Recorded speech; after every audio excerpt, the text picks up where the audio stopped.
మే 10 కొరకు CH Spurgeon గారు వ్రాసిన ధ్యానం చదువుతున్నాను, వినండి. కాబట్టి ప్రభువు నాకు సహాయుడు, నేను భయపడను, నరమాత్రుడు నాకేమి చేయగలడు అని మంచి ధైర్యముతో చెప్పగలవారమై ఉన్నాము.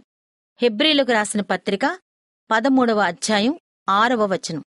దేవుడు మనలను ఎన్నడూ విడువడు, ఎడబాయడు. కనుక మనకున్న వాటితోనే తృప్తిగా ఉండగలం.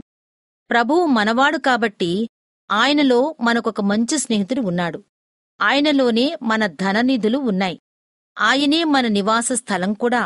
ఇటువంటి నిశ్చయిత మనకున్నప్పుడు మనం ఇతరుల మీద ఆధారపడి బ్రతకాల్సిన అవసరమే లేదు.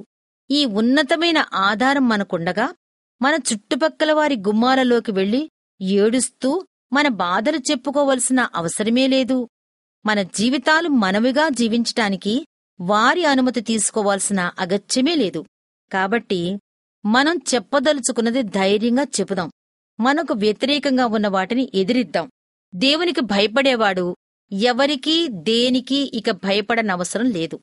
మనం సజీవుడైన దేవునిలో భయభక్తులు ఉంచినవారము కాబట్టి గర్విష్ఠుడైన దుష్టుని బెదిరింపులు అన్నీ మనమీద ఏమాత్రమూ ప్రభావం చూపించలేవు. అవి కేవలం గాలి శబ్దాలు మాత్రమే. మనుషులు ఇప్పుడు మనకు చేయాలనుకునే కీడు ఏమాత్రం చేయలేరు.